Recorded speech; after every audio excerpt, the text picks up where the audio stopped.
मौलूद मुकद्दस हयात अक़दस और फ़ाते अजल खुदाम यसू अल मसीह के नाम में आपकी सलामती हो। जब मैं यसू मसीह के ये 3 टाइटल्स बोलता हूं तो ये सिर्फ एक डायलॉग नहीं है, बल्कि ये मेरे ईमान का इजहार है कि यसू की मानिंद कोई और नहीं है। चूंकि ना तो कोई ऐसा है जो कि कमवारी से पैदा हुआ और उसकी जात में मौरूसी गुनाह ना हो, ना ही कभी कोई ऐसा हुआ कि जिसने कभी गुनाह ही ना किया हो, और ना ही कभी कोई ऐसा हुआ कि वो कब्र को शिकस्त देकर, मौत को शिकस्त देकर वापस जी उठा हो। जब मैं ये टाइटल्स इस्तेमाल करता हूं तो मैं दावा कर रहा हूं कि यीशु मसीह की मानिंद कोई दूसरा है नहीं है, और मैं ये भी दावा कर रहा हूं चूंकि मसीहत मसीह से वाबस्ता है, तो जो कुछ मसीहत है वैसा कोई दूसरा मजहब हो नहीं सकता है। अब वो लोग जो यीशु मसीह पर किसी तरह का एतराज उठा नहीं सकते हैं, जो उसके मुकाबले का किसी को ला नहीं सकते, उन तालीमात के मुकाबले में कोई तालीमात नहीं ला सकते हैं, तो फिर वो क्या करते हैं कि वो मसीही ईमान पर कई तरह के सवाल उठाते हैं। अब मसीहत के हमलों में और भी ज्यादा तेजी आ गई जब से ये सोशल मीडिया आया है।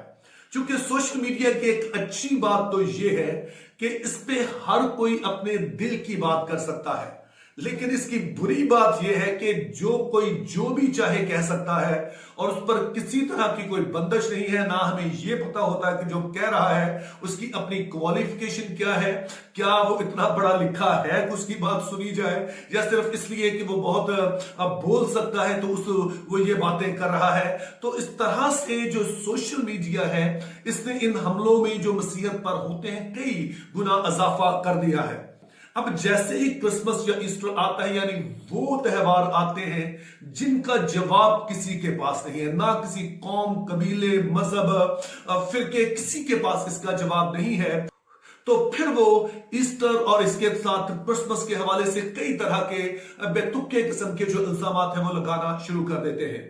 आज हम उन्हीं बहुत सारे जो इल्जामात लगाए जाते हैं मसीहत पर, मसीही त्योहारों पर, उन्हीं में से एक का हम जायजा लेंगे कि ये किस हद तक जायज है। और ये इल्जाम जो है वो ये है कि ईस्टर जो है ये दरअसल किसी देवी का नाम था, और इस लिहाज से जब हम हैप्पी ईस्टर कहते हैं तो मसीही जो है दरअसल किसी देवी का नाम ले रहे हैं, तो हमें ये लफ्ज जो है वो नहीं बोलना चाहिए। तो आइए अब इस दावे का हम एक पढ़े लिखे अंदाज में जायजा लेते हैं। पहला सवाल हम ये पूछेंगे कि ये जो ईस्टर पर सवालात जो है ये कब उठना शुरू हुए, क्योंकि ये बहुत ही इंपॉर्टेंट है कि ये सवालात जो उठना शुरू हुए ये 18वीं और 19वीं सदी ईस्वी में उठना शुरू हुए, और ये सवालात कहीं बाहर से नहीं उठे बल्कि खुद मगरबी लोगों ने उठाए। क्योंकि ये वो दौर था जिसको हम एनलाइटनमेंट का दौर कहते हैं, जिसको हम रोशन ख्याली का दौर कहते हैं, मंतक का दौर कहते हैं, कि जब इस बात का दावा किया गया कि हम किसी भी बात को जो है वो मन्नो अन कबूल नहीं करेंगे, सिर्फ सुनी सुनाई बातों का यकीन नहीं करेंगे, बल्कि हर बात की हम तहकीक करेंगे। और इसी में उन्होंने कहा कि बाइबल पर भी जो हमारा यकीन है हम इसको भी इस तरह से कबूल नहीं करेंगे, बल्कि हम बाइबल को भी पूरी तरह से जायजा लेंगे कि क्या इसके दावे जो हैं वो किस हद तक सच्चाई पर मबनी है। अब ये बड़ा दिलचस्प बात है कि ये दौर जो है ये वो है जब हर चीज पर सवाल उठाया जा रहा है, और ये सवाल जो है वो मसीहत पर, मसीही अकायद पर, बाइबल पर और हर चीज पर जो है वो उठाए गए। अब दूसरा सवाल ये है कि ये सवाल आप उठाए किसने। अब ये एक शख्स था जिसका नाम जेकब ग्रिम था, जो जर्मन था और एक बहुत ही ये जुबानदानी का माहिर शख्स था। अब इसने तहकीक शुरू की कि ये लफ्ज जो है ये दरअसल आया कहां से है, और फिर उसने एक हाइपोथेसिस बनाया। इसका हाइपोथेसिस ये था कि ईस्टर दरअसल जो है ये एक देवी है जिसका नाम ओस्टारा या ऑस्टरे है, उसके नाम से मंसूब है। लेकिन यहां पर दिलचस्प बात यह है कि इसकी सारी तहकीक में यह बात कहीं साबित नहीं हुई कि इस नाम की कोई देवी कभी मौजूद थी।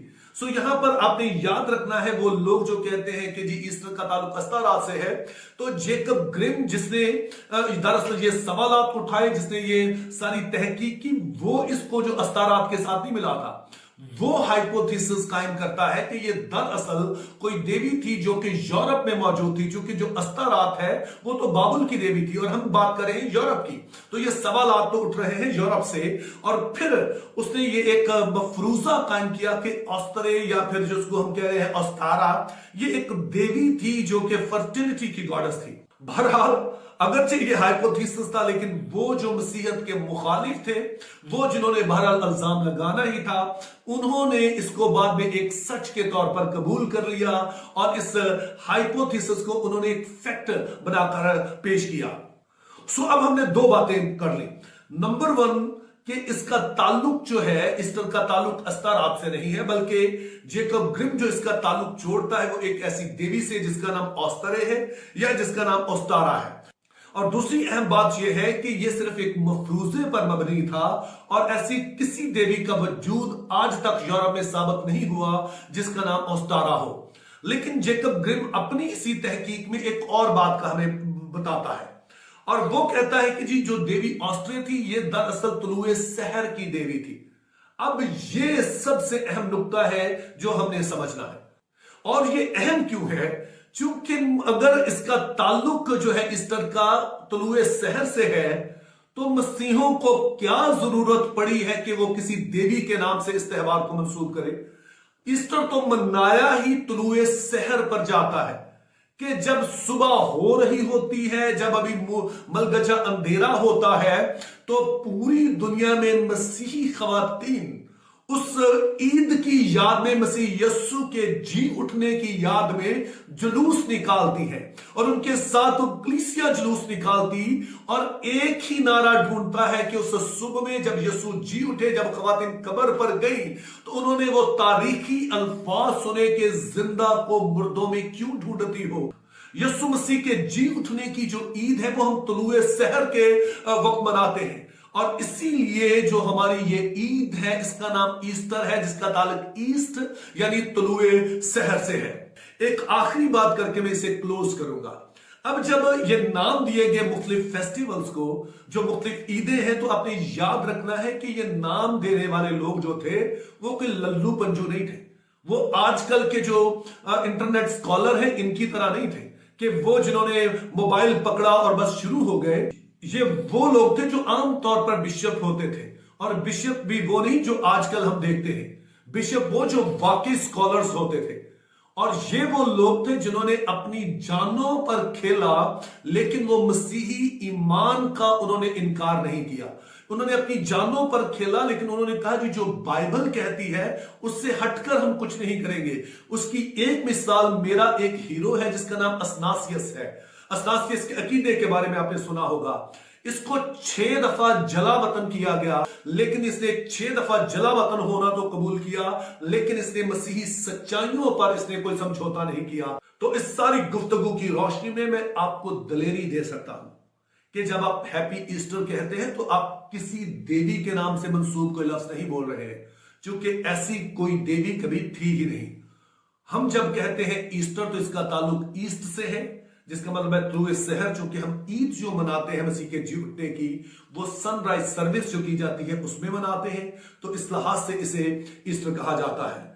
और इस तरह से आप हैप्पी ईस्टर कहें या हैप्पी रेजरेक्शन डे कहें, दोनों सूरतों में आप एक ही बात कह रहे हैं।